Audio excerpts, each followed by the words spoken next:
تیسری بیل پر روبیل نے فون اٹھایا اور اپنے شوہر کی خفا آواز سنتے ہنسنے لگ گئی۔ جناب، میں آپ کی بیٹی کو کھانا کھلا رہی تھی۔ میڈم نے میرے سب کپڑے خراب کر دیے، ابھی فریش ہو کے آئی ہوں۔ پہلے کیسے اٹھاتی؟ میں کب سے باہر کھڑا ہوں، پہلے دروازہ کھولو، گھر میں کوئی نفس زندہ بھی ہے کیا؟ وہ غصے سے دھاڑا۔ اچھا آئی بابا ابھی۔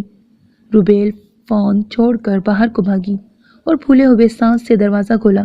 اپنے شوہر کی غصے سے لال ببوکا ہوتی شکل دیکھ کر وہ ہنسنے لگی اور ہنستے ہنستے اس کے گریبان میں منہ چھپانے لگی۔ روبیل کے نم بالوں کو سہلاتے وہ کچھ نرم ہوا۔ آج بہت اچھے موڈ پہ ہو، بہت سال بعد اس طرح ہنستی ملی ہو۔ وہ بھی مسکرانے لگا۔ انشرا جو ہماری زندگی سے نکل گئی ہے ہمیشہ کے لیے، تو کیوں نہ خوش رہوں؟ اپنے دل میں روبیل اپنے شوہر سے مخاطب ہوئی اور بظاہر ہنستے ہوئے نفی میں سر ہلاتے اسے اندر لائی۔ ہماری گڑیا کہاں ہے بھائی؟ وہ بھی کہیں گئی ہے؟ روبیل کے شوہر نے پوچھا۔ اسی وقت اس کا فون بجا اور فون سنتے ہی گھر سے نکل گیا۔ ایک تو یہ آرمی والے ہر وقت ہوا کے گھوڑے پہ سوار رہتے ہیں۔ ہنس کر اپنے شوہر کے لیے دعا کرتے وہ واپس اندر پلٹ گئی۔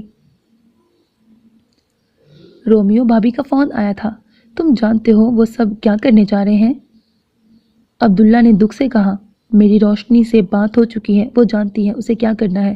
رومیو نے اپنی بیوی کا نام لیا۔ روشنی جانتی ہے کہ تم سیکرٹ سروس میں ہو اور میرے ساتھ ہو، اور تم کب ملے اس سے؟ ہاں بالکل جانتی ہے، ہم مل چکے ہیں۔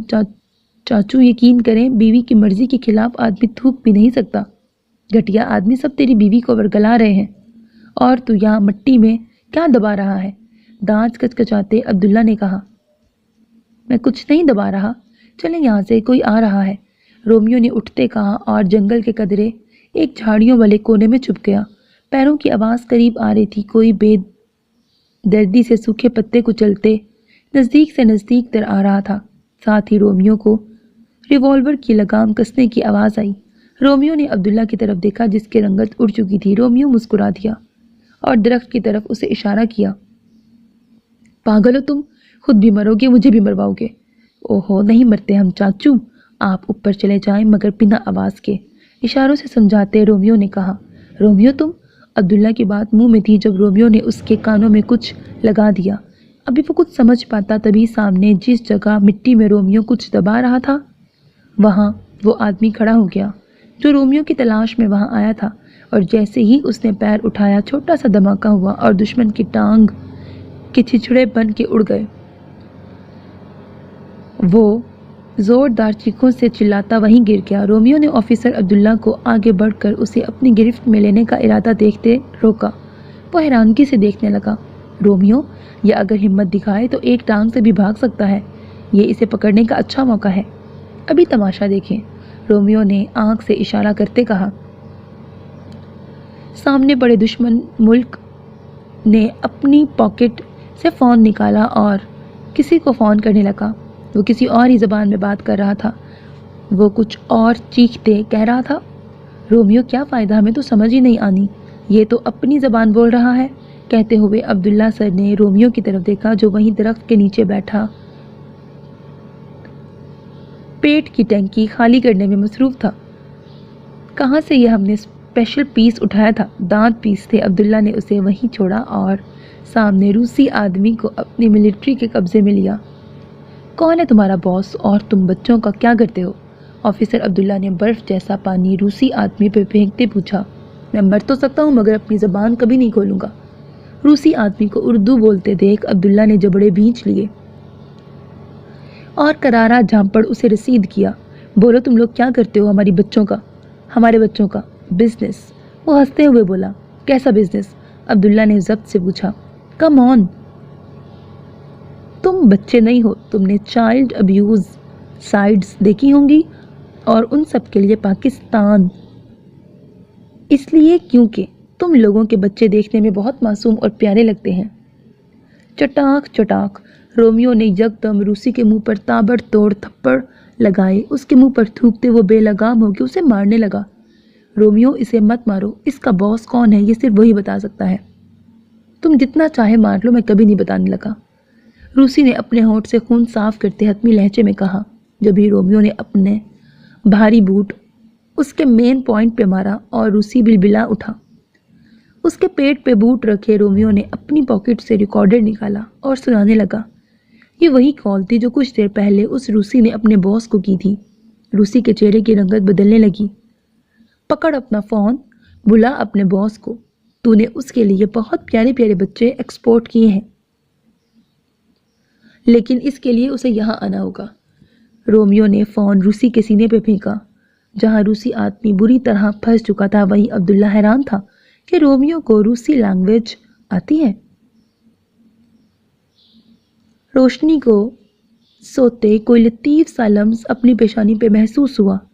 وہ کسمسا کے چونک اٹھی اور جبھی اس کی آواز بند کرنے کو کسی نے اس کے منہ پہ مضبوط ہتھیلی جمائی۔ روشنی نے نیم اندھیرے کمرے میں اپنی ماں کو اپنے پاس سوتے دیکھا اور رومیو کے پیچھے بیلکنی تک گئی۔ بیلکنی میں جاتے ساری لائٹس رومیو نے بند کر دی۔ شو کیوں نہیں کر رہی؟ میں سارا دن انتظار کرتا ہوں۔ اب آئے گا تمہارا پروگرام مگر کبھی نہیں آتا۔ جانتی ہو نا صرف ایک یہی ذریعہ ہے ہم دونوں جو ایک دوسرے کی آواز سن لیتے ہیں۔ آپ جانتے ہیں کوئی نہیں مانے گا۔ پہلے اور اب کے حالات میں فرق ہے۔ اپنا سر رومیو کے شانے پر رکھتے وہ نیم باں آنکھوں سے اسے دیکھنے لگی۔ رومیو کی شرٹ کے 3 بٹن کھلے تھے۔ ہلکی ہلکی ہوا سے رومیو کے کشادہ سینے کے بال اڑ رہے تھے۔ اپنی انگلی اور انگوٹھے سے 2-3 بال پکڑے روشنی پورا دن کی باتیں بتانے لگی۔ اس کی اس حرکت سے رومیو کے چہرے پر مسکراہٹ بکھر گئی۔ مجھے مس کرتی ہو؟ روشنی کے گرد اپنے مضبوط بازوؤں کا حصار بناتے رومیو نے خمار آلود آواز میں پوچھا۔ تھوڑا سا۔ رومیو کی محبت بھری سرگوشیاں سنتے روشنی نے گھبرا کے کہا۔ آج عدت ختم ہونے پر ہنا جنید کے ہمراہ انشرا سے ملنے آئی تو مسز جبران اس سے اپنا دکھ شیئر کرنے لگی۔ احد کے جانے کے بعد انشرا کو جو چپ لگی ہے یہ نہ ہی کسی ڈاکٹر کے علاج سے ٹوٹ سکتی ہے نہ کسی دوا سے۔ انشرا کو محبت اور اعتبار کی ضرورت ہے نہ کہ اس بیتوکی میڈیسن کی۔ آسیہ نے انشرا کی بند آنکھوں کو دیکھ کے کہا، یا تو پورا دن سوتی رہتی ہے یا پھر چھت کو گھورتی رہتی ہے، بولتی ہے تو صرف یہ کہ اسے گھر جانا ہے۔ اس چپ سے تو بہتر ہے وہ رو لیتی، کچھ دن مچل لیتی، مگر یہ چپ تو چابک کی طرح مجھے لگتی ہے۔ ہم نے اس کے منع کرنے کے باوجود بھی اس کا نکاح احد سے ہی کروا دیا۔ یہ ہماری سزا ہے، اس کی یہ حالت ہم اس عمر میں دیکھیں۔ آسیہ کی بات پر ہینا نے تعصب سے آسیہ اور رحم سے انشرا کی طرف دیکھا۔ اس کے بکھرے بال سنوارتے ہینا نے اپنی بچپن کی دوست کی پیشانی چومی اور اس کے مٹی مٹی مہندی والے ہاتھ پکڑ کر دیکھے۔ ہینا کے کچھ خاموش آنسو ٹوٹ کر انشرا کے ہاتھ پہ گرے۔ ناشکری ہو تم انشرا، بہت ہی خوش نصیب ہوتے ہیں وہ لوگ جن کی محبت آسانی سے انہیں مل جاتی ہے۔ ہینا اپنی ہی کہیں بات کر کے سسک اٹھی۔ انشرا کا نرم ہاتھ آنکھوں سے لگاتے وہ تڑپ رہی تھی۔ سر جنید نے انشرا کے سر پر پیار دیا اور نرمی سے ہینا کا ہاتھ پکڑے باہر لائے۔ ہینا پاگل مت بنو، صاف کرو اپنے آنسو، اس کی فیملی پہلے ہی پریشان ہے، تم ان کو اور پریشان کر دیتی ہو یوں اس طرح، خود ضبط مت کھو۔ مجھے یقین نہیں آتا انشرا جیسی بہادر لڑکی نے چھوٹا سا دکھ اپنا روگ بنا لیا ہے۔ دنیا کسی ایک انسان پر تو ختم نہیں ہوتی۔ یہ بات تمہیں اب انشرا کو سمجھانی چاہیے، نہ کہ تم رونے کا سیشن ہی چلا لو۔ سر جنید نے ہینا کو ڈانٹا۔ آپ کیا سمجھتے ہیں محبت کو؟ آپ نے کبھی کسی سے محبت کی ہو تو جانے، وہ جو بے جان مجسمہ بنی سانس لے رہی ہے وہ جی نہیں رہی، مر چکی ہے۔ جو زندہ ہے وہ محبت ہے۔ یہ صرف محبت کرنے والے کو معلوم ہوتا ہے درد کہاں ہو رہا ہے۔ مجھے تو لگتا ہے میری ہی نظر اسے لگ گئی ہے۔ بہت دکھ تھا مجھے اس نکاح کا جس کو انشرا نے میرے بنا کر لیا تھا۔ لوگوں کا حسد کھا گیا ہے اس کی قسمت کو۔ محبت کو نظر لگتے دیر نہیں لگتی کیونکہ دنیا کا خوبصورت ترین احساس ہی وہی ہے۔ یہ سب کتابی باتیں ہیں، کچھ دن بعد نارمل ہو جائے گی، ابھی وہ شاکڈ ہے بس۔ اور جب سے حادثہ ہوا ہے کمرے میں بند ہے، اب باہر نکلے گی تو فریش ہوگی۔ تم سمجھتی ہو مجھے اس کی پرواہ نہیں؟ ایسا نہیں ہے، مجھے بھی برا لگا، وہ بہت اچھی اسٹوڈنٹ ہے اور دل کی بھی بہت اچھی، انفیکٹ بہت سادہ دل کی، مگر بات ہماری پسند ناپسند کی نہیں ہے، اللہ کی رضا کی، اس ذات کی مرضی کی ہے، جو اس کے کھیل ہیں وہی جانے۔ سر جنید نے کندھے اچکاتے کہا۔ ہینا نے دکھ سے اس کی طرف دیکھا۔ آپ نہیں سمجھ سکتے، آپ نے کبھی محبت کی ہو تو جانو نا، وہ کبھی ٹھیک نہیں ہوگی، وہ ایسے ہی دکھ کی تصویر بنی یہی مر جائے گی۔ تم نے آنے سے پہلے کون سی فلم دیکھی تھی؟ سر جنید نے ہلکی مسکراہٹ کے ساتھ پوچھا۔ چپ رہیں آپ، ہنا یک دم پھٹ پڑی۔ آپ نے کبھی کسی سے محبت نہیں کی، اس لیے آپ اس دکھ کو نہیں جانتے۔ جنید کا کالر مٹھیوں میں جکڑے وہ بھنچے ہوئے لہجے میں بولی۔ وہ وہیں ششتر رہ گیا۔ جب تک کسی اپنے پہ نہیں گزرتی انسان دکھ کو نہیں سمجھ سکتا۔ کبھی کسی سے محبت کریے گا جنید صاحب، آپ جان جائیں گے محبت کس طرح جلاتی ہے۔ وہ جسے آپ اندر نیم مردہ دیکھ کر آ رہے ہیں، وہ آج کی لیلا ہے۔ مجھ سے پوچھیں وہ کیا سہ رہی ہے۔ جانتے ہیں اگر میری منگنی ابا آپ کے بجائے کسی اور سے کرواتے تو میں زہر کھا لیتی، مر جاتی، مگر منگنی نہ کرتی۔ اور انشرا نے تو اپنی محبت پا کر تا عمر کے لیے کھو دی ہے، وہ کیسے نارمل ہوگی؟ نہیں، آپ نہیں سمجھ سکتے، کبھی نہیں سمجھیں گے۔ ہینا نے نفی میں سر ہلاتے اس کا کالر چھوڑا، 2 قدم ہٹی اور ہاتھ کی پشت سے آنسو رگڑتی واپس اندر چلی گئی۔ وہ تو اس کے آنسوؤں میں تہس نہس ہوا وہیں کھڑا رہا۔ کتنی ہی دیر وہ ایک ہی سمت دیکھتا رہا۔ ہینا واپس آئی تو اسے ہوش آیا۔ وہ اس کی طرف دیکھے بنا باہر کو جا رہی تھی۔ اپنے کالر ٹھیک کر کے جنید نے اسے جاتے دیکھا اور ہلکا سا مسکرایا اور چہرے پہ ہاتھ پھیرتا اس کے تعاقب میں چلنے لگا۔ انشرا کو گھر آئے بھی 4 مہینے سے زائد دن ہو چکے تھے، مگر اس میں کوئی بہتری نہیں آئی۔ وہ پورا دن کمرے میں بند جانے کیا کرتی ہے۔ بہت ہی مشکل سے سمجھا بجھا کر نبیل کو واپس بھیجا تھا، اس طرح تو اس کی نوکری چلی جاتی۔ اب بھی اسی کا فون بند ہوا ہے، کہہ رہا تھا انشرا کو اپنے پاس بلانے کے لیے پیپر جمع کروا آیا ہے۔ آسیہ نے جبران صاحب کو بتایا، تم اسے بینا کے گھر بھیج دو، مجھے لگتا ہے آہت کی یادوں کے ساتھ ہی وہ نارمل ہو سکے گی۔ کیسی یادیں؟ صرف چند دن کا ساتھ تھا، میں اپنی بچی کو وہاں نہیں بھیجوں گی چاہے کچھ بھی ہو جائے۔ ساری زندگی میری بچی کے سامنے پڑی ہے، یہ تو میری غلطی ہے، اس کے کھیلنے کی عمر میں اس کے ہاتھ پیلے کر دیے، ورنہ ہمارا یہ گھر جو ہر وقت صفحہ ماتم بنا رہتا ہے اس کی ہنسی سے گلستان لگتا تھا۔ بس میں اب اس کی دوبارہ شادی کروا دوں گی۔ آسیہ کی بات پر عمر بھگ سے اڑا۔ کچھ خدا کا خوف کرے امی، آہت کوئی غیر تو نہ تھا، اور وہ بیچاری اس وقت اپنے آپ پانی پینے کے لائق نہیں ہے۔ اسے یہ تک نہیں معلوم زندگی نے اسے کس قسم کی دگا دے دی ہے، اور آپ اس کی دوسری شادی کی بات کر رہی ہیں۔ عمر بالکل ٹھیک کہہ رہا ہے امی، ہماری بہن ہم پہ بوجھ نہیں ہے جو بار بار اس کی شادی کروا کے اسے نکال دیتی ہیں۔ اگر آپ نے یہی کرنا ہے تو اس سے بہتر ہے کہ ہم اسے نبیل بھائی کے پاس ہی بھیج دیں، کم سے کم اس کے زندہ رہنے کی امید تو ہوگی۔ حارث نے ماں کو کہا، تم لوگ وقت کے تقاضے کو نہیں سمجھ رہے، اور میں کون سا ابھی شادی کر رہی ہوں، ابھی تو عدت ختم ہوئی ہے، رشتہ دیکھتے بھی وقت لگتا ہے، اور پھر انشرا کی جو حالت ہے اسے محبت کی ضرورت ہے، اور ویسی محبت اسے صرف ایک ہی شخص دے سکتا ہے۔ جانے والا تو چلا گیا، وہ تو لوٹ کر نہیں آ سکتا، مگر کوئی ہے جو اسے آہت بن کر چاہ سکتا ہے، اسے زندگی کی طرف واپس لا سکتا ہے۔ ایسا کون ہے؟ گہری سوچ میں ڈوبے جبران حاکم نے پوچھا۔ اسی وقت باہر بیل ہوئی۔ حارث نے دروازہ کھولا تو سامنے بینا اور موہت تھے۔ بہت سارے فروٹس اور چیزوں کے شاپر پکڑے۔ منع بھی کرتا ہوں، کیوں لاتی ہو یہ سب؟ جبران حاکم نے مصنوعی خفا ہوتے بہن کو پیار دیا، اور جانے وہ اس وقت شرمندگی سے نظر نہیں ملا پا رہے تھے یا زمین سے کچھ تلاش رہے تھے، جیسے زمین ان کا کچھ نگل گئی ہو۔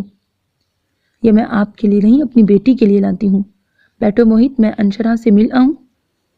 موہت نے اس بات میں سر ہلایا۔ آسیہ جبران نے دور تک بینا کو انشرا کے کمرے میں جاتے دیکھا، اور پھر بہت محبت اور خلوص سے موہت کو دیکھنے لگی۔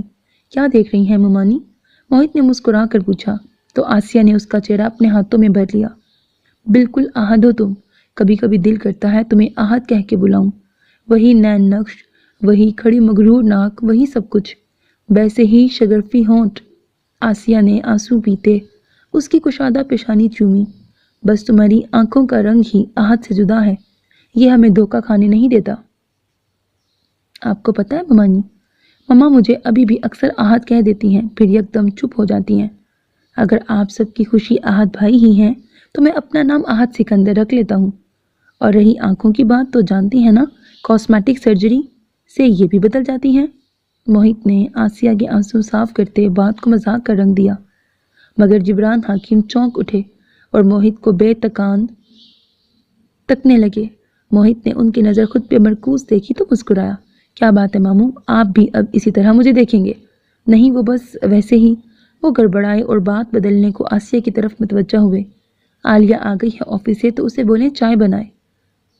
آ تو گئی ہے مگر سو رہی ہے، میں بنا لیتی ہوں، جب تک بیٹا تم انشرا سے مل لو، آسیہ نے کہا اور اٹھ کر چلی گئی۔ عمر نے شرمندگی سے ماں کو جاتے دیکھا۔ وہ اس عمر میں بھی کام پر لگی تھی۔ وہ کسی سے بھی شکوہ تو نہ کرتی تھی، مگر ان کی تھکن اور جھریوں زدہ ہاتھ دیکھ کر عمر کے دل کو ملال ہوتا۔ کاش نبیل کی طرح اس نے بھی شادی جیسا اہم فیصلہ خود کرنے کی بجائے اپنے ماں باپ سے کہا ہوتا۔ انشرا سے نہیں ملنا؟ موہت کو خلاؤں میں گھورتے دیکھ جبران حاکم نے پوچھا۔ موہت کی صورت میں انہیں پھر سے آہت مل سکتا تھا۔ نہیں بس ماما مل لیں، ابھی نہیں، مجھ میں اس کا سامنا کرنے کی ہمت نہیں۔ موہت کی افسردہ سی آواز پر سب خاموش ہو گئے۔ روبیل نے گھڑی پر وقت دیکھا اور شاپنگ مال کی دوسری دکان میں چلی گئی۔ اس نے بارہا اپنے شوہر کو کال کی مگر فون بار بار کٹ جاتا۔ ایم سوری مجھے دیر ہو گئی، وہ دراصل گھر میں۔ سامنے سے بھاگ کر آتے اس کے شوہر نے کہا تو روبیل نے ہاتھ اٹھا کر بولنے سے روکا۔ یہ ٹرالی لے جائیں اور بل بنوا لیں۔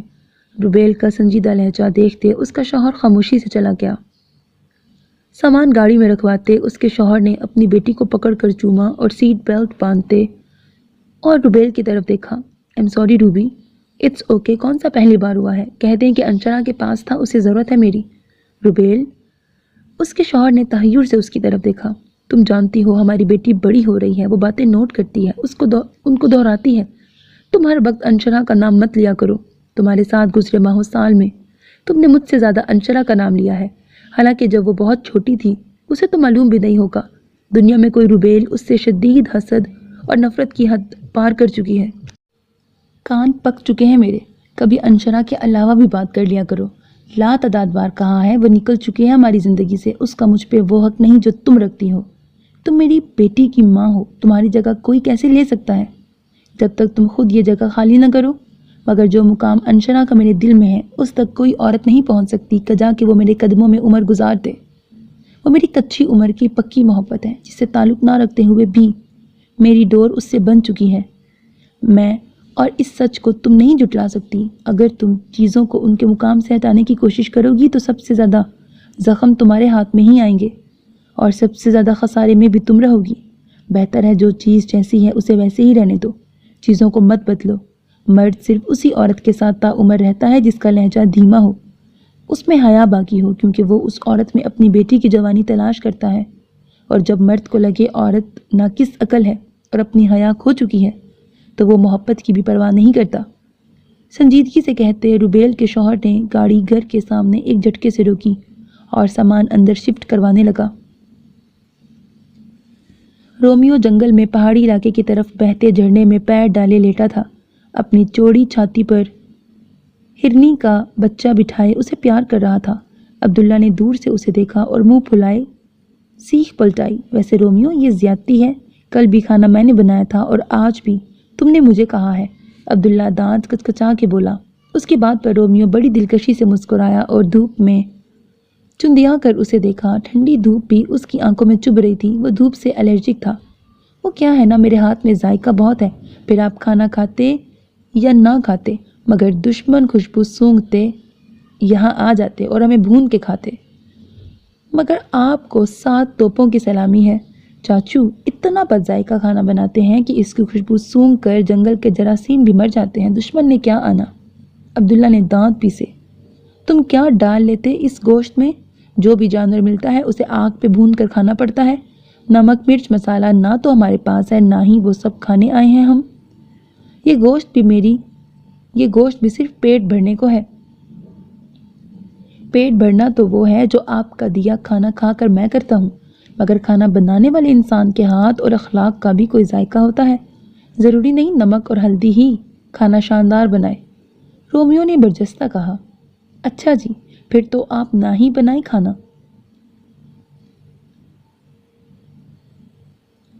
اکڑ سے بھرے کریلے تو میں کبھی نہیں کھا سکتا، یہی ذائقہ آنا ہے آپ کے اخلاق کا۔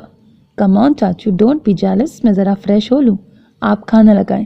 رومیو جنگل کو 5 اسٹار ہوٹل سمجھ کر آرڈر دیتا اٹھا اور ہرن کے بچے کو پیار کرتا شرٹ اتار کر وہیں جھرنے میں کود گیا۔ تم نے بتایا نہیں تمہیں روسی زبان کیسے آتی ہے؟ عبداللہ نے اس کے لیے ہرن کا گوشت پتوں پر رکھا جو وہ ابھی بھون کر لایا تھا اور جھرنے میں پیر لٹکا کر بیٹھتے پوچھا، نہیں آتی؟ آپ سے کس نے کہا مجھے آتی ہے؟ رومیو ہنستے ہوئے آیا اور عبداللہ کے کھلے منہ کے سامنے رکا ہاتھ دیکھا، پھر گوشت کا ٹکڑا کھینچ کر منہ میں ڈالا اور دوسری طرف تیرنے لگا۔ مگر اس دن وہ سب جھوٹ تھا، ہوا میں چلائی گولی تھی جو نشانے پہ لگی۔ وہ باہر آتے شرارت سے بولا اور شرٹ پہنے بنا کھانے لگا۔ ہاں، شرم کر لو، یہ ہرن فیمیل ہے، اور کیا پتا کوئی فیمیل سنیک بھی یہیں کہیں چھپی ہو، عبداللہ نے شرارت سے کہا۔ پھر تو آج رات آپ کی بہو کے پاس جانے کی ضرورت ہی نہیں پڑے گی، یہیں سارا انتظام ہو گیا۔ انسان کی زندگی میں گرل فرینڈ ہونا بھی ایک فینٹیسی ہے، اور اچھی گرل فرینڈ اللہ کی عطا کردہ وہ نعمت ہے جس کا ہم شکر ادا کرنا بھول جاتے ہیں۔ ویسے چاچو، آپ بھی کافی دیر سے سنگل ہیں، اپنا کھاؤ، ورنہ ابھی اسے فون پر سب بتا دوں گا، تمہاری یہ نعمت والی فلسفی۔ خفگی سے عبداللہ نے اسے دیکھتے کہا۔ رومیو کہا لگاتے کھانے میں مصروف ہو گیا۔ میں باز آیا گرل فرینڈ سے، میری بیوی بہت پیاری ہے۔ رومیو رات کے اندھیرے میں روشنی سے ملنے آج پھر گیا تھا۔ باتھ روم سے شاور کی آواز آ رہی تھی اور کمرہ خالی تھا۔ کھڑکی کے سب پٹ بند کرنے کے بعد رومیو نے کمرے کے دروازے کو بھی لاک کیا۔ روشنی نم بالوں پر ٹاول لیے باہر نکلی۔ اس کی ناک سرخ ہو رہی تھی جیسے وہ بہت سا روئی ہو۔ رومیو کو بستر پہ گرے دیکھ کر اسے اگنور کرتی وہ آئینے کے سامنے گئی اور بال سلجھانے لگی، کبھی گیلے بالوں کو بکھراتی تو کبھی سنوارتی۔ بلاخر رومیو کو اٹھ کر خود روشنی کے پاس جانا پڑا۔ وہ روشنی کے نم بال چھوتے اس کا رخ اپنی طرف کر رہا تھا۔ روشنی نے خفگی سے ہاتھ جھٹکے۔ اوہ، تو میڈم ناراض ہیں؟ رومیو نے سوال کیا اور بننے لگا۔ کیا نہیں ہونا چاہیے؟ پتا ہے نا 2 ہفتوں کے بعد آئی ہیں، میں کتنا مس کیا، کچھ اندازہ ہے؟ یار، ایک تو قسمت سے تمہارا کمرہ پہلی بار خالی مل ہی گیا ہے تو تم لڑنے لگ جاؤ۔ یہ پیار کے پل انجوائے مت کرنا۔ بہت لڑاکا بیوی ہو۔ بزی تھا میری جانا، بہت بزی تھا۔ پتہ ہے تم مس کرتی ہو، تمہارے لیے ہی تو خطرہ لے کے آتا ہوں۔ روشنی کو اپنے ساتھ لگاتے وہ پیار کرنے لگا۔ مجھے ہر وقت ڈر لگا رہتا ہے آپ کو کچھ ہو نہ جائے۔ کچھ نہیں ہوگا جب تک میری جان کی دعائیں میرے ساتھ ہیں۔ اس کی آنکھیں بے خودی میں چومتے وہ بے اختیار ہونے لگا۔ رومیو کے بال پیشانی سے ہٹاتے روشنی نے جھک کر بوسہ لیا۔ گڈ مارننگ، صبح بخیر میری زندگی۔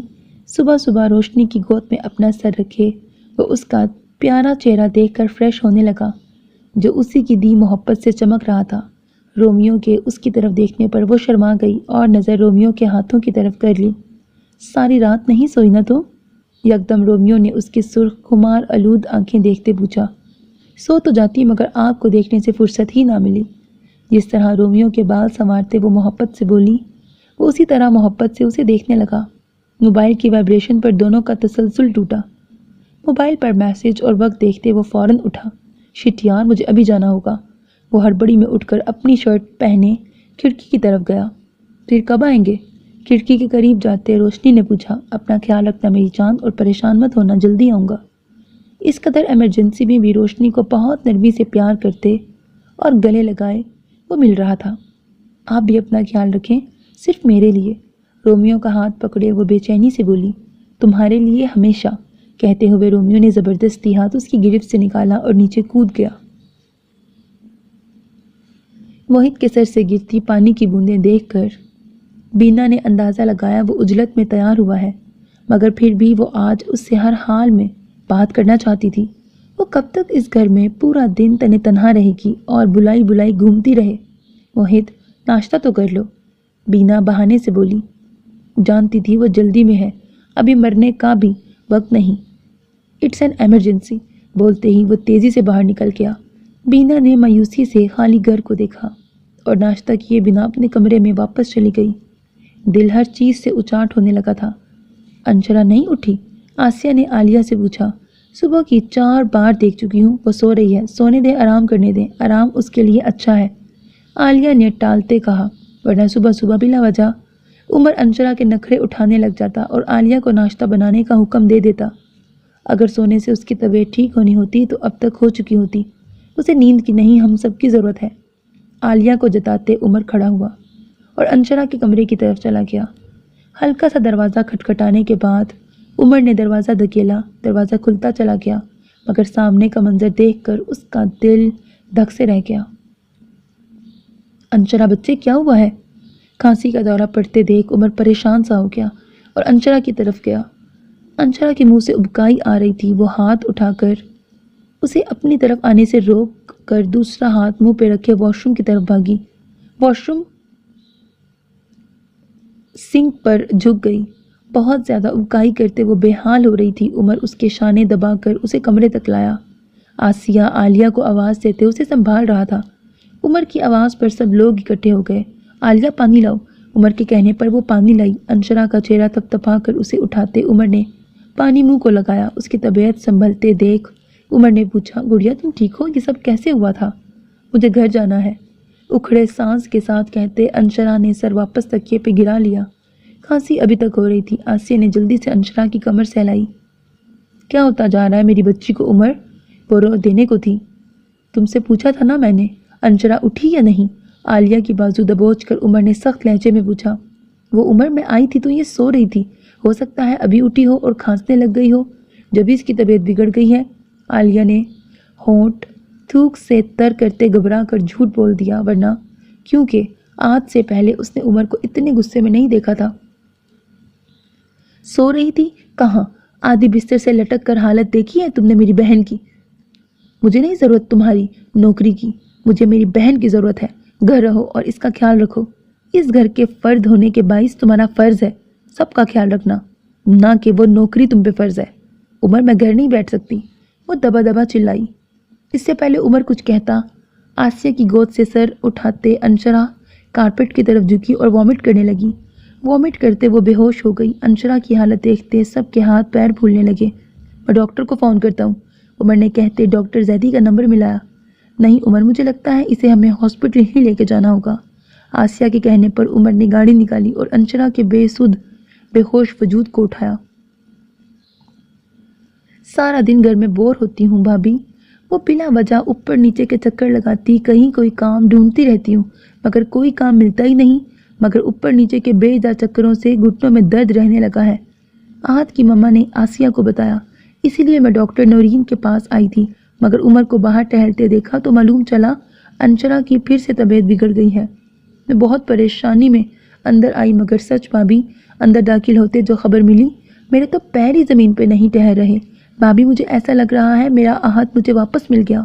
میرا آہت کہیں گیا نہیں ہے بھابھی، وہ یہی ہے ہمارے بیچ، انشرا کی گود میں۔ بینا اپنی ہی خوشی میں بول رہی تھی، مگر آسیہ کے چہرے پر ایک رنگ آ رہا تھا تو دوسرا جا رہا تھا۔ تم انشرا کے پاس رکو بینا، میں ابھی آتی ہوں۔ انشرا کے پاپا کو بھی فون کرنا ہے اور ثانیہ کو بھی بتانا ہے۔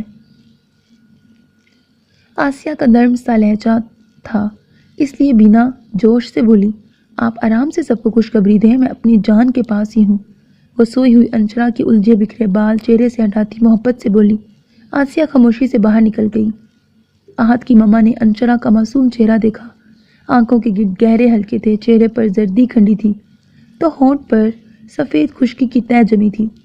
پھولوں میں پلی اس نازک سی تتلی کا ایک شخص کے جانے سے کیا حال ہو گیا تھا، مگر جو نور اس وقت اس کے چہرے پر تھا وہ اسے ابھی بھی منفرد بنا رہا تھا۔ تو میرے آہت کی محبت و میری جان، تمہیں کبھی کوئی غم نہ ستائے، میں تمہاری شکر گزار اور احسان مند ہوں، تم نے مجھے میرا آہت واپس لوٹا دیا۔ بہت ہی نرمی سے اپنے ممتا سے بھرے لب انشرا کی پیشانی پہ رکھتے بینا نے اپنے آنسو صاف کیے۔ ایک بھی دن اب تمہیں وہاں نہیں رہنے دوں گی، تم میری بیٹی ہو، میرے آہت کی دلہن۔ آپ کو اپنی بہن سے آج ہی بات کرنی ہوگی، میری بیٹی کی زندگی کا سوال ہے۔ اگر موہت خود میں کچھ تبدیلی کے بعد آہت بند کر ہماری انشرا کو زندگی کی طرف لا سکتا ہے تو ہی وہ آہت کے بچے کو جنم دے گی، ورنہ اسے یہ داغ میں کبھی اپنی پیشانی پہ نہ لگانے دوں گی۔ عمر ہی کیا ہے ہماری بیٹی کی؟ آہت کے بچے کو پیدا کرنے کے بعد کون شادی کرے گا اس سے؟ کون ہاتھ بڑھائے گا اس کی طرف؟ اگر آپ سے یہ بات نہ ہوئی تو میں انشرا کو نبیل کے پاس بھیج دوں گی۔ ٹھیک ہے، جلدی آئیے، وہ ابھی یہیں ہے۔ ریسیور رکھتے آسیہ پلٹی تو بینا کھڑی تھی۔ وہ بھابھی انشرا کے لیے پرہیزی کا چارٹ ڈاکٹر سے بنوانا تھا جب تک وہ اس کی طبیعت ٹھیک نہیں ہو جاتی۔ کہہ کر بنا آسیہ کا جواب سنے بینا چلی گئی، جبکہ آسیہ سر پکڑ کے بیٹھ گئی۔ رومیو سر، آپ کی دی گئی ریکارڈنگ کی ٹرانسلیشن آ چکی ہے۔ لڑکے نے فوری اطلاع دی۔ اوکے تم جاؤ۔ ڈسک لڑکے سے لیتے رومیو نے لیپ ٹاپ پہ لگائی اور سننے لگا۔ ڈسک بند کرتے رومیو پلٹا اور اپنے سامان کی چیکنگ کرنے لگا۔ عبداللہ، میں آج ہی رات کو جا رہا ہوں، 3-4 مہینے لگ جائیں گے، ساری تیاری مکمل ہے۔ اللہ تمہاری مدد کرے اور ہمارے ملک کی حفاظت، عبداللہ نے پر یقین لہجے میں کہتے دعا کے لیے ہاتھ بلند کیے۔ انشرا کو بریڈ کے ساتھ سوپ لگا کر کھلاتے بینا نے تیسری بار بھی اس کا منہ خود کھولا تو ہنس دی۔ انشرا، مجھے ایسا لگ رہا ہے میں 1 سال کی انشرا کو کھلا رہی ہوں، چلو خود کھاؤ، ہنس کر کہتے بینا نے ٹرے گھمائی۔ احد گھر آ گئے؟ انشرا کے معصوم سوال پر بینا کی ہنسی رکی۔ نہیں میرے بچے، وہ نہیں آیا، گھر جانا ہے، احد آ گئے ہیں، انشرا نے بینا کا آنچل تھام کر کہا۔ بینا کی آنکھیں بھر آئیں۔ کچھ دن اور پھر احد اور میں تمہیں خود لینے آئیں گے۔ انشرا کو پیار کرتے بینا نے وہ فیصلہ چند منٹوں میں کر لیا جو پچھلے کئی گھنٹوں سے وہ نہیں کر پا رہی تھی۔ کیا برا ہے اگر میرے احد کی محبت موہت کو مل جائے؟ میں آج ہی موہت سے بات کروں گی، میں کسی طور اپنے احد کی نشانی نہیں گنوا سکتی۔ ناممکن۔ موہت تو اپنی ماں کی بات سنتے اچھل پڑا۔ آپ ہوش میں ہیں مما؟ آپ چاہتی ہیں میں اپنی آنکھوں کی سرجری کروا لوں، ان کا رنگ بدل کے اپنا نام بدل لوں، پھر اپنے ہی بھائی کی بیوی سے نکاح کر لوں؟ آپ جانتی ہیں احد کی روح کو آپ کی بات سے کتنی تکلیف ہو رہی ہوگی۔ تو انشرا کو ہر وقت اس کی راہ دیکھتے خود کو ہلکان کرتے کیا وہ دکھی نہیں ہوگا؟ یہ کیسی محبت ہے اس کی موہت؟ وہ خود تو خوش ہے مگر انشرا کی خوشی میں خوش نہیں ہوتا، جبکہ وہ اسی کی محبت ہے۔ مما پلیز، آپ کو میری شادی کا شوق ہے تو پورا کر دوں گا آپ کا یہ شوق بھی، مگر جو آپ کہہ رہی ہیں یہ میں کسی قیمت پہ نہیں کروں گا۔ کیوں نہیں کرو گے موہت؟ کیا کمی ہے انشرا میں؟ یہی کہ وہ ایک بیوہ ہے بیٹا، چند دن ہی وہ احد کے ساتھ رہی ہے، اس بات سے فرق نہیں پڑتا۔ دیکھ لینا آئندہ زندگی میں تمہیں یہ بات یاد بھی نہ ہوگی۔ اوہو مما، میری سوچ اتنی سطحی ہرگز نہیں ہے جو آپ سمجھ رہی ہیں۔ انشرا سے بہتر لڑکی میری نظر میں کوئی نہیں ہے۔ اپنی ماں کا ہاتھ پکڑے وہ ٹھہرے ہوئے لہجے میں بولا، وہ جو ہے تو صرف ہمارے احد کی، ہمارے گھر کی عزت، بہت رہ لیا اس نے وہاں، ہم آج ہی اسے لے آئیں گے مگر صرف میرے بھائی کے نام سے۔ مما، مجھے کسی کے بیوہ یا طلاق یافتہ ہونے سے فرق نہیں پڑتا، مجھے فرق اس بات سے پڑتا ہے کہ ہم انشرا کو دھوکہ دیں اور احد کے یقین پر ایک بار پھر پتھر پھینک دیں۔ وہ کس قدر مجھ سے خفا تھا جب انشرا نے ناراضگی میں میرا نام نکاح کے وقت لیا۔ آپ ہی بتائیں مما، یہ مناسب رہے گا؟ میں روز محشر کس طرح اپنے بھائی کا سامنا کروں گا؟ احد تو چلا گیا، اب اس کی یہ نشانی بھی چلی جائے گی، بے بسی سے کہتے بینا نے اپنے بھائی سے ہونے والی بات اور آسیہ کی غلطی سے سنی گئی باتیں بتا دیں۔ انشرا کی حالت بہت بری ہے موہت، وہ لوگ اس کے ساتھ کچھ بھی کر دیں گے تو اسے سمجھ بھی نہیں آئے گی۔ اگر وہ اپنے حواس میں ہوتی تو جانتی اللہ نے اسے کتنی بڑی نعمت دی ہے، مگر وہ تو احد کے انتظار میں ہی تھی۔ اگر اسے احد مل جائے میرے چاند تو وہ ٹھیک ہو جائے گی، ہم سادگی سے نکاح کر لیتے ہیں، تم پر ابھی تعلق بنانے پر زور نہیں ہے، مگر ابھی اسے تمہارے نام، تمہارے مان، تمہارے سہارے کی ضرورت ہے۔ بینا کی بات سن کر موہت نے سر ہاتھوں میں گرا لیا۔ مما ٹھنڈے دماغ سے سوچیں اور مجھے بھی وقت دیں، اس طرح ہتھیلی پہ سرسوں مت جمائیں، کوئی نہ کوئی راستہ نکل آئے گا۔ ابھی تو انشرا کی عدت ختم ہوئی ہے، اسے تازہ ہوا کی ضرورت ہے، مجھے لگتا ہے وہ اب بہتر محسوس کرے گی۔ موہت، تم انشرا سے محبت کرتے ہو نا؟ اب سے نہیں، تب سے جب سے وہ ہنسنے لگی ہے، جب سے وہ بولنے لگی ہے، جب سے وہ تمہارا نام لینا سیکھی ہے۔ بینا کے انکشاف پر موہت ششتر رہ گیا، بے ساختہ نظر چرا کر اپنے ہاتھ میں موجود اپنی ماں کا ہاتھ چھوڑا۔ بیکار بات ہے یہ، مجھے اس بارے میں بات نہیں کرنی۔ اپنی جگہ سے اٹھتے موہت نے نظر ملائے بنا کہا، موہت، سب کو اس کی پہلی محبت نہیں ملتی، اگر کسی اپنی خاموش محبت بنا مانگے مل جائے تو پا لینے میں ہی عقل مندی ہے۔ موہت نے پلٹ کر ماں کی طرف دیکھا۔ وجہ وہ نہیں ہے جو آپ سمجھ رہی ہیں، وجہ کچھ اور ہے مما، یہ ممکن ہو ہی نہیں سکتا۔ موہت نے بے بسی سے نفی میں سر ہلایا۔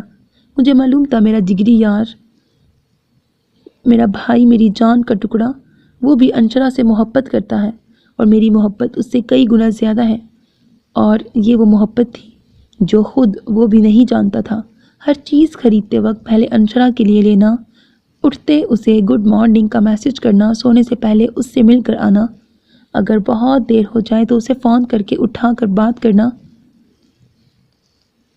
اپنے پورے دن کی رپورٹ دینا، کسی بھی ایمرجنسی میں ہمیشہ اسی سے دعا کے لیے کہنا، اپنی شریک حیات کیسی چاہیے اس کی خوبیاں بتاتے وہ اکثر انشرا کا خاکہ بتا جاتا تھا، مگر اس بات پر وہ غور نہیں کرتا تھا وہ کب کیا کہہ رہا تھا، کب کیا دیکھ رہا تھا۔ انشرا کی ذرا سا پھسل جانے پر بیچ راہ میں رک کر اس کا پیر چیک کرنا، کہیں کوئی موچ تو نہیں، یہ سب تو میں نہیں کر سکتا ماما، مگر میری محبت بھائی کی محبت سے جان لیوا ثابت ہوتی۔ میں نے بہت سے دیپ انشرا کی معصوم آنکھوں میں اپنے جگر کے لیے جلتے دیکھے تھے، اس لیے میں نے اس تک جانے کی سب راہ بہت پہلے بند کر دیے تھے، خود کو پابند کر کے باندھ دیے تھے۔ کیا مطلب؟ بینا نے ناسمجھی سے پوچھا۔ میں شادی کر چکا ہوں ماما، اب نہیں 3 سال پہلے سے، میری ایک بہت پیاری بیٹی بھی ہے۔ موہت؟ منہ پہ ہاتھ جمائے بینا نے اس کے مسکراتے چہرے کو دیکھا۔ تم میری نہایت نالائق اولاد ثابت ہوئے ہو، سب میں آہت کی نشانی اور انشرا کو کیسے یہاں لاؤں گی؟ بچے؟ وہ سب ہمارے آہت کی نشانی کو ختم کر دیں گے۔ کچھ نہیں ہوگا ماما، آہت کو گئے بہت مہینے ہو گئے، اب اس نشانی کو ختم کرنا ناممکن ہوگا۔ کوئی کچھ نہیں کر سکتا، کوئی کچھ نہیں کر پائے گا جب تک اللہ نہ چاہے۔ مسکراہٹ دبا کر موہت نے حل پیش کیا۔ ہاں، یہ تو میں نے سوچا ہی نہیں۔ یکدم بینا نے سکھ کا سانس لیا، مگر آہت کی کمی بہت بری طرح چبھی۔ یہ وہ خلش تھی جس کا نہ بار بار اشتہار لگ سکتا تھا، نہ ازالہ ہو سکتا تھا۔ آپ میری شادی والی بات سے ناراض تو نہیں؟ موہت نے زمین پہ بیٹھ کر ماں کے گھٹنے پہ سر رکھتے پوچھا۔ ناراض ہو کر بھی کیا فائدہ بیٹا، جو ہونا تھا وہ تو ہو گیا۔ خفا تو انسان تب ہو جب بات منوانی ہو، بیتی ہوئی بات سے کیا خفا ہونا؟ پیار سے موہت کے بالوں میں انگلیاں چلاتے بینا نے کہا، میری بہو کو کہاں چھپا کے رکھا ہے، کبھی اسے مجھ سے تو ملواؤ، میں سارا دن اکیلی بور ہوتی ہوں۔ شکر ہے کوئی دادو تو کہے گا، مجھ سے ضد تو کرے گا۔ کرے گا نہیں، کرے گی، بیٹی ہے میری، بہت خوبصورت، میرے جیسی، تھوڑی سی نک چڑی، اپنی مما جیسی، بہت پیارا بابا بولتی ہے، اور جب سے چلنے لگی ہے کسی ایک جگہ ٹک کر نہیں بیٹھتی۔ نیند میں ڈوبی موہت کی آواز سنتے بینا اور بے چین ہوئی۔ موہت، بعد میں سونا، اٹھو، فوراً اسے لے کے آؤ۔ سو گئی ہوگی، صبح لے آؤں؟ موہت نے منہ اٹھا کر جمائی لیتے کہا۔ اپنی ماں کے بگڑتے تاثرات دیکھتے وہ نفی میں سہلانے لگا۔ نہیں، ابھی جاؤ۔ یعنی ماریں گی؟ وہ مصنوعی حیرانگی سے پوچھنے لگا۔ نکلو میرے گھر سے، میری پوتی اور بہو کو فوراً لاؤ۔ جی اچھا، موہت سعادت مندی کی انتہا کرتے اٹھا۔ تمہیں پتہ ہے ہماری شادی کی ڈیٹ فکس ہو رہی ہے؟ جنید نے کوریڈور سے گزرتی ہنا کا بازو تھام کے کہا۔ ہنا نے ایک خونخوار نظر اپنے بازو کی طرف دیکھا جو اس کے مضبوط ہاتھ کی گرفت میں تھی۔ ناخن جنید کے ہاتھ پہ لگاتے اس نے اپنا بازو چھڑایا۔ بچوں والی حرکتیں مت کرو، ہونے والی مسز۔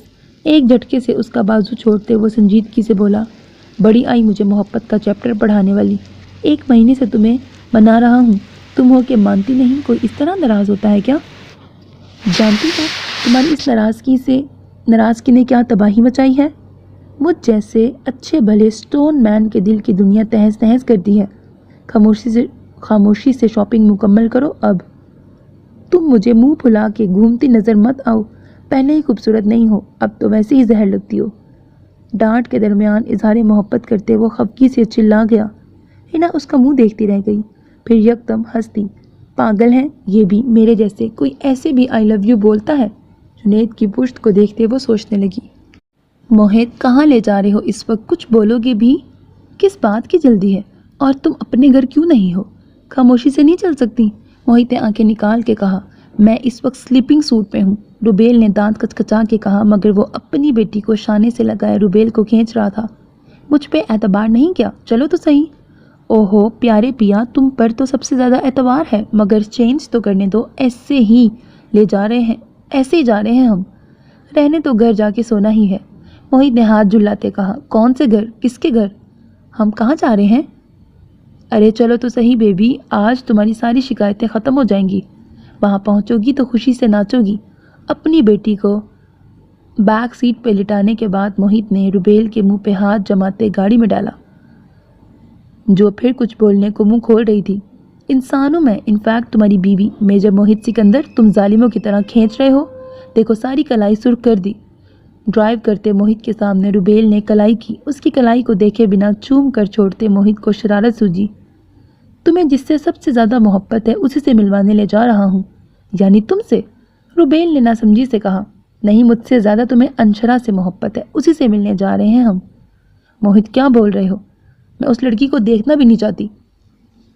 دیکھنا تو پڑے گا، آخر کو میری پہلی محبت ہے وہ۔ شرارت سے کہتے موہت نے گاڑی گھر کے سامنے روکی اور اسے نکلنے کا اشارہ کرتے اپنی بیٹی اٹھائی، مگر وہ ہاتھ باندھے منہ پھلائے بیٹھی رہی۔ چلو یار پلیز، مجھے بہت نیند آئی ہے، بہت تھک چکا ہوں میں 2 گھروں کے چکر لگا لگا کر۔ اب تم یہیں رہو گی میرے گھر میں ملکہ بن کر، میرے ساتھ، میرے دل کے قریب۔ میں نے ماما کو سب بتا دیا، وہ بہت بے صبری سے اپنی بہو اور پوتی کا انتظار کر رہی ہیں۔ چلو گی نا میرے ساتھ اپنے گھر، ہماری جنت میں؟ موہت نے اپنا ہاتھ اس کے سامنے پھیلایا۔ روبیل ہونک تاثرات لیے اترتی اس کا ہاتھ تھامے اس کی تقلید میں چلنے لگی۔ ویلکم ٹو یور سسرال بیبی۔ موہت کی پیاری سی بات پر وہ جھینک کر سکڑنے لگی، مگر بظاہر مصنوعی خفگی سے بولی، بہت بدتمیز ہو۔ پیا مجھے تیار تو ہو لینے دیتے؟ کیا سوچیں گی مما، ایسی ہی سسرال آ گئی؟ مما کیا سوچیں گی؟ موہت نے حیرانگی سے اس کی طرف دیکھا۔ وہ میری مما ہے، کچھ نہیں سوچیں گی۔ ہماری مما؟ تمہارا کچھ بھی؟ پیا تمہارے اکیلے کا نہیں ہے، میرا بھی ہے، شریک حیات ہوں تمہاری، اس لیے وہ میری بھی مما ہے، سمجھے تم؟ روبیل کی بات پر کہکہا لگاتے موہت نے گھر کا ڈور کھولا۔ میری بہو تو بڑی پیاری ہے، تم نے خامخواہ ہی چھپا کے رکھا تھا، یہ تم نے بہت ظلم کیا ہے مجھ پہ موہت۔ بینا نے ایک بار پھر روبیل کے چاند سے چہرے کو پیار سے دیکھتے کہا۔ مما میں سونے جاؤں؟ موہت نے 10ویں بار جھلا کے پوچھا۔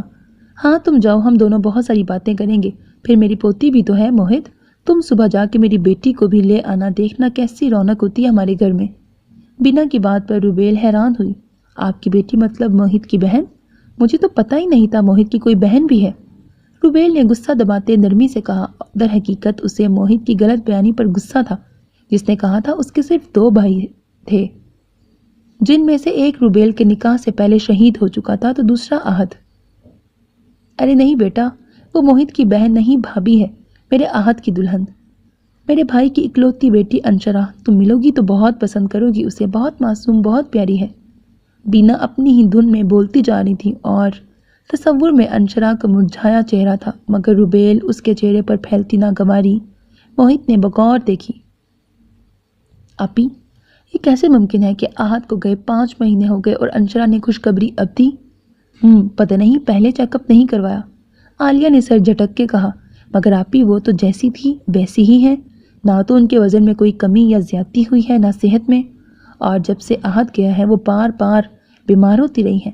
بہت ساری لیڈی ڈاکٹرز عدت میں اسے چیک کرنے آتی رہی ہیں، کیا کسی کو بھی یہ بات پتہ نہیں چلی؟ کیسے ممکن ہے؟ تم کیا کہنا چاہتی ہو زمل؟ میں پہلے ہی پریشان ہوں، تم مزید مت کرو، عالیہ نے اپنا دکھتا سر دباتے کہا۔ اوہو آپی، میں آپ کی پریشانی ہی ختم کر رہی ہوں۔ کیا ایسا ممکن ہے انشرا کے پاگل پن کا کسی نے فائدہ اٹھایا ہو، یا وہ یہ سب ناٹک کر رہی ہو، اس کا افیئر کسی سے چل رہا ہو؟ جبھی اس نے احد سے نکاح کے وقت انکار کیا تھا۔ ہاں موہت، ہو سکتا ہے وہ موہت ہی ہو، اسی کا تو کل رشتہ آیا ہے انشرا کے لیے۔ وہ تب کی بات ہے جب یہ روبیل نامی بلا ہم سب سے اوجھل تھی۔ جب سے موہت کے ولیمے کی خبر آئی ہے، میرا تو سوچ سوچ کے دماغ ہی پھٹا جا رہا ہے کہ کیا وہ انشرا نامی بلا ساری عمر میرے سر پہ رہے گی۔ میں سوچ بھی نہیں سکتی تھی عمر جاہل مردوں کی طرح میری نوکری پر بین لگا کے مجھے گھر بٹھا دے گا۔ میں نے اسے کبھی جارحانہ رویے میں نہیں دیکھا تھا، اب دیکھتی ہوں تو سوچتی ہوں کاش کسی طرح یہ انشرا میری زندگی سے نکل جائے۔ آپی، اس کے لیے آپ کو ایک چیز کی ضرورت ہے، زمل نے آنکھیں گھما کے کہا اور آہستہ آہستہ سور عالیہ کے کانوں میں پھونکنے لگی۔ معافی چاہتی ہوں بینا، مگر انشرا تمہارے ساتھ نہیں جا سکتی، وہ عدت میں ہے۔ آسیہ نے چپتے لہجے میں کہا۔ مگر عدت تو ختم ہو گئی بھابھی، اب کیسی عدت؟ بینا تم تو سمجھدار ہو، جو لڑکی حاملہ ہو تو اس کی عدت جب ہی ختم ہوتی ہے جب تک ڈیلیوری نہ ہو جائے، چاہے وہ شوہر کے جانے کے 2 دن بعد ہی ہو، آسیہ نے پھنکار کر کہا۔ مگر بھابھی، انشرا سے ملنے اس دن اس کے ٹیچرز آئے تھے، موہت بھی کل آیا تھا، اور جب ہاسپٹل گئے تھے وہاں بھی ڈاکٹرز تھے، پھر موہت تو اس کے گھر کا مرد ہے۔ بینا نے ہاتھ مسلتے کہا۔ یہ تب کی بات ہے جب ہمیں معلوم نہ تھا کہ اس کے پیر بھاری ہو چکے ہیں، اب معلوم ہے تو اللہ کی نافرمانی جانتے بوجھتے کریں گے تو جہنم کی آگ میں جھلسیں گے۔ مگر بھابھی اسے ہماری ضرورت ہے، بینا نے ہار مانے بنا کمزور سی دلیل دی۔ عالیہ نے ہاتھ میں پکڑی رپورٹس دیکھی اور مسکراہٹ دباتے اپنی ساس کے پاس گئی۔ کیسی ہیں بینا پھپھو؟ وہ خوش دلی سے مخاطب ہوئی۔ شکر ہے میرے مالک کا بیٹا، آپ سب سے مجھے بات کرنی تھی، عالیہ نے کہتے سب کو آوازیں دی۔ شام کے سائے لہرا رہے تھے۔ عالیہ کی آواز پر اس شام میں لہراتی انشرا بھی اپنے کمرے سے باہر آئی، اپنے کھلے پائنچوں والی سفید شلوار اور پنک ملگجی قمیض پہنے۔ سفید شفون کا دوپٹہ زمین سے لگ رہا تھا تو ڈھیلی پونی سے بال نکل رہے تھے۔ زرد ہوتے چہرے پر ممتا سے بھرپور نور تھا۔ وہ اس حالت میں بھی قیامت ڈھا رہی تھی۔ آؤ انشرا، تمہارے بنا تو یہ بات نامکمل ہے، عالیہ نے انشرا کو کاؤچ پہ بٹھاتے کہا۔ کیا بات کرنی تھی تمہیں؟ عمر نے حیرت سے اس کی طرف دیکھ کے پوچھا۔ یہ لو، یہ پڑھو۔ عالیہ نے فائل عمر کے سامنے کی۔ یہ سب تو انشرا کی رپورٹس ہیں، مجھے کیوں دکھا رہی ہو؟ عمر نے حیرانگی سے پوچھا۔ انشرا نے بھی عالیہ کی سمت بے تاثر چہرے سے دیکھا۔ عمر، آپ یہ پڑھیں، جہاں 2 weeks old pregnancy لکھا ہے، جبکہ آہت کو گئے 5 مہینے ہو چکے ہیں۔ عالیہ، تم کہنا کیا چاہتی ہو؟ عمر نے فائل ایک طرف اچھالتے گرجدار آواز میں کہا۔ بینا نے زمین پر بکھری فائل کے صفحے پکڑے تو منہ پہ ہاتھ رکھے آسیہ کے سامنے کیے۔ آواز نیچے رکھو عمر جبران، آواز اونچی صرف عزت دار مردوں کی ہوتی ہے۔ عالیہ، حد میں رہو اپنی، تم میری معصوم اور پاکیزہ بہن پہ الزام لگا رہی ہو، عمر نے انشرا کی طرف دیکھتے کہا جس کی نظر دروازے کی طرف تھی۔ پوچھو اپنی معصوم اور پاک باز بہن سے کس کا گناہ ہے یہ؟ عالیہ کی بات پر عمر کا زوردار تھپڑ اس کے گال پر نشان چھوڑ گیا۔ خبردار جو ایک لفظ بھی کہا۔ یہ سب ڈاکٹر کی غلطی بھی ہو سکتی ہے، ڈاکٹرز خدا نہیں ہوتے جن سے غلطی نہ ہو۔ تم نے بنا سوچے سمجھے میری بہن پہ انگلی اٹھائی ہے، میں تمہیں کبھی معاف نہیں کروں گا۔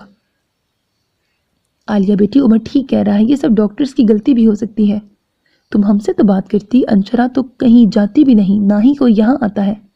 حارث کی نظر سر پکڑ کے کھڑی ہوتی انشرا کی طرف اٹھی تو اسے فوراً سنبھالا۔ سبھی انشرا کی طرف لپکے جبکہ عالیہ نفرت سے پنکاری۔ یہ سب ڈرامے ہیں، ابھی ڈاکٹرز کو گھر بلاؤ، دودھ کا دودھ اور پانی کا پانی ہو جائے گا۔ یاد رکھنا اگر تمہاری بات جھوٹی نکلی تو آج کی رات تمہاری اس گھر میں آخری رات ہوگی۔ عمر نے بازو چھوڑ کر ایک جھٹکے سے عالیہ کو دور کیا۔ آپ لوگ ان کے سامنے کوئی سٹریس والی بات نہ کریں، ان کا بی پی بہت ہائی تھا، میں نے سب سیمپل لے لیے ہیں، کل تک رپورٹس مل جائیں گی، ڈاکٹر نے آسیہ سے کہا۔ اور الٹرا ساؤنڈ کیسے کریں گی؟ آسیہ نے مضبوط لہجے میں پوچھا۔ اس کی کوئی ضرورت تو نہیں ہے، مگر کل صبح میں اپنی کچھ نرسز اور ایک اچھی ڈاکٹر کو بھیج دوں گی، وہ سب مشینز کے ساتھ آ جائیں گی، فکر کی ضرورت نہیں، ڈاکٹر نے پیشہ ورانہ مسکراہٹ کے ساتھ کہا۔ ہاں، دیکھ لی اوقات اپنی پہلی اور معصوم محبت کی؟ روبیل کمرے میں ٹہل رہی تھی۔ موہت کے آتے اس پہ برسی پچھلے 3 سالوں کی بھڑاس نکالنے کا اب موقع ملا تھا۔ میں کچھ نہیں سننا چاہتا، ابھی مجھے اکیلا چھوڑ دو، روبیل سے نظر ملائے بنا موہت نے کہا۔ ہاں، تم کیسے سنو گے اس کے خلاف، اس نے سننے لائق چھوڑا ہی کیا ہے؟ روبیل زہر خون بولی۔ اگر ممی وہاں نہ ہوتی تو وہ الٹرا ساؤنڈ کی غلط رپورٹ ہاتھ میں تھما دیتے اور تم پتہ نہیں کس کے گناہ کو آہت کی نشانی مان کر گلے لگاتے رہتے۔ بس کرو روبیل، یہ نفرت کے اظہار کا وقت نہیں، میں کچھ دیر سکون کے لیے اندر آیا ہوں، میرا دماغ پھٹ رہا ہے، اگر تم مجھے سکون نہیں دے سکتی تو لیو می الون، بلکہ تم کیوں، میں ہی چلا جاتا ہوں، زندگی ناٹک بنا دی ہے میری۔ بڑبڑاتے وہ کمرے سے نکل گیا۔ روبیل نے اپنے سلکی بال ایک ادا سے جھٹکے، چہرے پر بہت پیاری مسکان سجاتے وہ اپنی بیٹی کو لیے باہر نکل گئی۔ آجا میرا بچہ، دادو کے پاس جائے گا ہے نا؟ اسے گدگداتے وہ بینا کے کمرے کی طرف گئی۔ انشرا گڑیا، مجھے بتاؤ کس نے برا کیا تمہارے ساتھ؟ ماں ہوں تمہاری، تم پر اٹھتی انگلیاں نہیں دیکھ سکتی؟ آسیہ نے اس کا چہرہ تھام کے پوچھا۔ انشرا نے بے تاثر چہرے سے ماں کی طرف دیکھا جیسے سمجھنے کی کوشش کر رہی ہو وہ کیا کہہ رہی ہیں۔ یہ اس طرح نہیں بولے گی، کہتے ہوئے عالیہ آگے بڑھی اور انشرا کو جھٹکے کے ساتھ کھڑا کیا۔ سچ بولو، کس کے ساتھ مل کر منہ کالا کیا ہے؟ کون ہے وہ جس کے ساتھ رنگرلیاں منانے کے لیے تم یہ پاگل پن کا ناٹک کر رہی ہو؟ انشرا پر بری طرح برستی وہ اس نازک سی گڑیا کو ایک جھٹکے سے گرا گئی۔ انشرا کا سر بیڈ کی پائنتی کے ساتھ لگا۔ عمر ایک پل کو آگے بڑھا پھر فوراً کمرے سے نکل گیا اور اس کے پیچھے حارث بھی۔ انشرا اٹھو، تمہیں چوٹ تو نہیں لگی؟ جبران حاکم اپنے بوڑھے ہاتھوں سے اسے اٹھانے لگے۔ سر پہ ہلکی سی چوٹ کا نشان تھا اور آنکھوں میں آنسو۔ بہو ذرا پیار سے بات کرو، وہ سب بتا دے گی، مگر ابھی وہ ٹھیک نہیں ہے، اسے تو معلوم بھی نہیں ہے اس کے ساتھ کیا ہو گیا ہے، کیا ہو چکا ہے۔ اپنے پلو سے انشرا کی پیشانی دباتے آسیہ نے سسکتے لہجے میں کہا، آپ سب کے سامنے وہ پاگل پن کا ناٹک کر سکتی ہے مگر میرے نہیں، کیونکہ آپ لوگوں کی طرح میری آنکھوں پر اندھی محبت کی پٹی نہیں بندھی جو سچ اور جھوٹ میں فرق کرنا ہی چھوڑ دے۔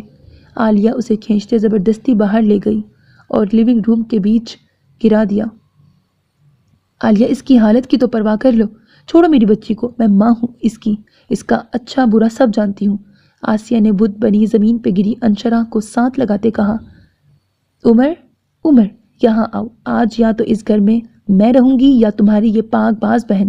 عالیہ نے چلاتے کہا، کیا پرابلم ہے، کیوں چلا رہی ہو؟ عمر نے ناگواری سے اسے دیکھتے پوچھا، اگر یہ یہاں رہے گی تو میں یہ گھر چھوڑ کے چلی جاؤں گی۔ میری بہن اپنے حواس میں نہیں ہے، اگر میں اس کی طرف دیکھنے سے، اسے اپنے ساتھ لگانے سے گریز کر رہا ہوں تو اس کا مطلب یہ نہیں ہے کہ تمہارے لگائے گئے الزاموں پر یقین کر چکا ہوں۔